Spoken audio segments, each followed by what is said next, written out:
Okay, let's dive into this. Welcome to our explainer on the art of navigating multi-perspective discourse. Look, if you've ever felt totally overwhelmed by how chaotic our modern media landscape can be, you are exactly in the right place. Today, we're going to decode exactly how different authors construct entirely opposing arguments on the very same complex issues. Together, we're going to break down the invisible structures behind the articles, the opinion pieces, and the speeches you consume every single day. Here is our roadmap for today. We're going to start by looking beyond winner versus loser, then we'll find the hidden agreement, uncover how values shape arguments, break down evidence and rhetorical appeals, and finally, master the art of synthesis. So, Section 1, Beyond Winner versus Loser and Shifting Your Mindset. When we read a bunch of pieces on a hot-button issue, it is just human nature to act like a referee. We want things simple, and we want a clear victor. Because of that instinct, we almost always sit back and ask this basic question: which author is right? It's so tempting, isn't it?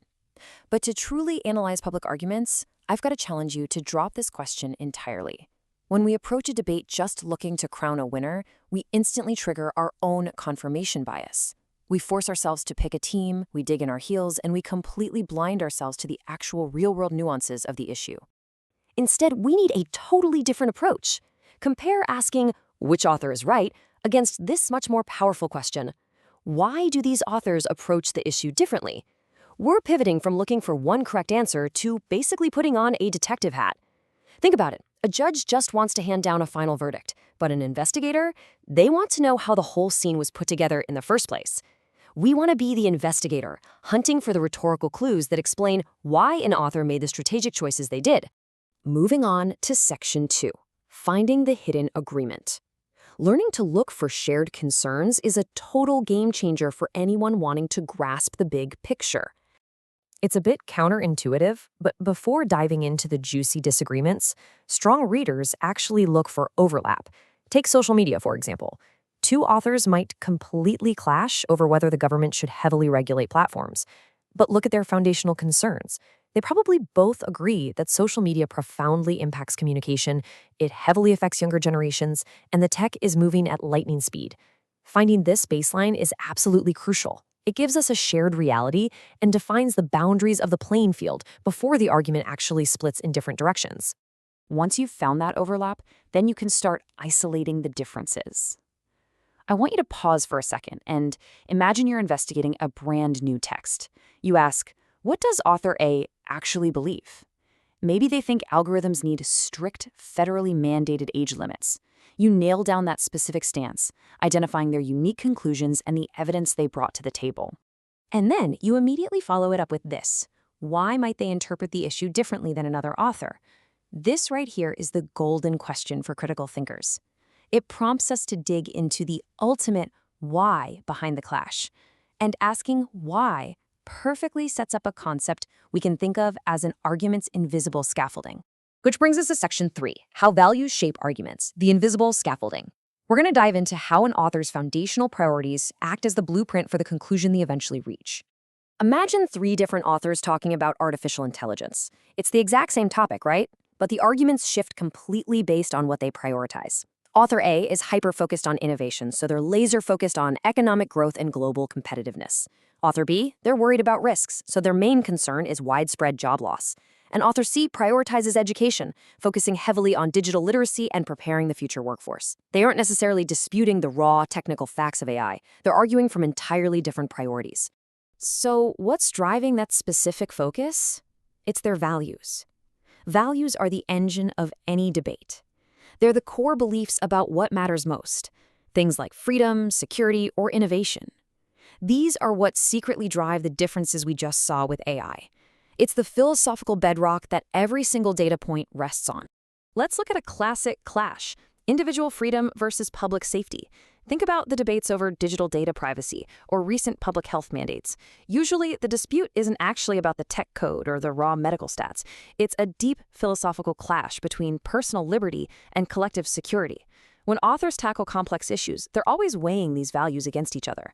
So when values collide, the disagreement isn't just a simple dispute over who has the better stats, it's a fundamental debate about what matters most to society. All right, Section 4, Evidence and Rhetorical Appeals, the Persuasion Toolkit. Now that we understand the blueprint of values, we need to look at the actual tools authors use to build those values into an argument that can persuade an audience. Let's take a quick mental breather to establish a vital piece of our toolkit: framing. Framing is simply how a topic is presented to an audience, and it directly influences how you interpret the information right from the jump. Look at how powerful this is in practice. Compare framing social media as a tool for connection and community versus framing it as a threat to mental health and meaningful communication. The core issue, the existence of social media, hasn't changed at all, but the frame dramatically shifts how you understand the problem from the very first sentence. Because if you accept the frame that it's a threat, your brain naturally leans towards solutions like bans or censorship, completely ignoring solutions that focus on digital education. So how does this build into classic rhetorical appeals? Let's rapid fire through the investigative questions we need to ask, starting with credibility or ethos. When you're reading, ask yourself, how does each author establish credibility? Which source seems the most authoritative? What specific qualifications, degrees, or life experiences are they highlighting to make you trust them as a reliable narrator? Next up is pathos. You want to analyze how sources target your feelings to sway your opinion. Ask yourself, what specific emotions are being triggered here? Fear, hope, anger? How do those emotional appeals differ across the various sources you're reading? And honestly, which source relies mostly on emotional persuasion to do the heavy lifting instead of relying on facts? And we finish the toolkit with logos. This prompts us to look closely at the underlying logic. What concrete evidence actually supports the argument? How are they connecting the dots between the claim and the conclusion? Which source leans most heavily on hard facts, data, statistics, or historical examples? Figuring out how an author balances ethos, pathos, and logos unlocks the sheer mechanics of their argument. It gives you a powerful three-pronged way to deconstruct their persuasion. Finally, Section 5, the art of synthesis, or solving the broader puzzle. This is where we bring all the clues together. We're zooming out from looking at individual pieces to seeing the whole picture. Let's define exactly what this means. Synthesis is the process of imagining multiple sources participating in the exact same conversation, rather than just viewing them in isolation. True academic analysis is about watching these contrasting arguments talk, challenge, and respond to each other in a living, breathing dialogue. So how do we actually pull this off? Here are the specific steps an investigator takes. Step 1, identify exactly where one author actively challenges another's evidence. Where do they clash on facts or values? Step 2, look for unexpected alliances. Identify where they might actually support each other's ideas, even if their ultimate conclusions differ. And step 3, find their common ground, that shared reality we talked about earlier. When you do this, you stop just reading words on a page, and you start building a highly nuanced, cohesive understanding of a complex issue. Which leaves us with a final thought to ponder. If arguments are truly part of an ongoing dialogue, how does understanding this invisible scaffolding change the way you read your next article? Next time you open a browser tab, read an opinion piece, or watch a debate, don't just look for who wins. Look for the underlying values, the strategic framing, and the shared concerns. Once you start seeing these structures, I promise you can't unsee them. It will permanently reshape how you consume media, turning all that confusion into pure clarity. Thanks so much for joining me on this explainer, and keep asking those great questions.